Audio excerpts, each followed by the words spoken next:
খেলাধুলার মাঠে পড়ে নেশার মুক্ত করার আগে আপনাকে সচেতন করতে হবে।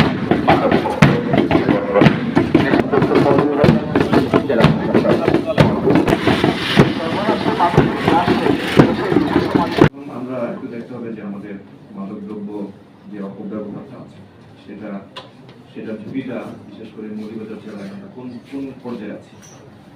একটু ঝুঁকির মধ্যেই আমরা আছি, কারণ হলো আমাদের একটা লম্বা একটা সীমান্তবর্তী একটা যে সীমানা ইন্ডিয়ার সাথে সেটা আমাদের রয়েছে।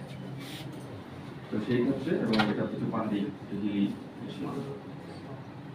তারপরে বাংলাদেশটা আমরা এমন জায়গায় অবস্থিত ভৌগোলিকভাবেই গোল্ডেন যে ট্রায়াঙ্গেল আছে, এই মাদকের যে রুটটা থাইল্যান্ড, মায়ানমার, লাওস, এই রুটের একটা ভৌগোলিক অবস্থানের দিক দিয়েও আমরা একটু ঝুঁকির মধ্যে আছি। পাশাপাশি আমাদের চারিদিকেই ইন্ডিয়ার বর্ডার, চারিদিকে না হলেও মৌলভীবাজার জেলা একটা ঐতিহাসিকভাবে একটা শান্তিপূর্ণ জেলা এবং এর সাথে সীমান্তবর্তী জেলা, 5টা থানার সাথে সীমান্ত আছে। আর এখানে জানেন যে সীমান্ত যেখানে মাদক সেখানে থাকবেই।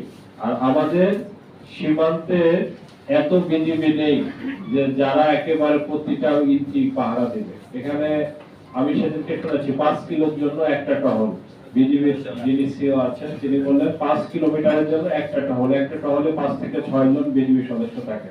এখন আপনি বলেন এই 5 কিলোর ভিতরে একটা টহল দিয়ে আপনি কিভাবে এই পুরোটা আপনি নিশ্চিত করবেন যে এর ভিতর দিয়ে মাদক আসবে না। কিন্তু একটা আসার বিষয় হচ্ছে যে আমাদের সরকার এই মাদকের বিষয়ে আসলে জিরো টলারেন্স নীতি গ্রহণ করেছে। সেই সরকারের সাথে সাথে আমরা আমাদের এই মৌলভীবাজার পুলিশ, জেলা পুলিশ এবং প্রশাসন সবাই কিন্তু মাদকের বিষয়ে আমরা জিরো টলারেন্স নীতি গ্রহণ করেছি। আর এই জিরো টলারেন্স নীতি গ্রহণ করেছি এই পরিপ্রেক্ষিতে আমি এখানে নতুন এই জেলায় আমি একটু বলবো, আমি এর আগে যত জায়গায় আমি চাকরি করেছি কিন্তু মাদকের বিষয়ে আমি কখনো আপোষ করি।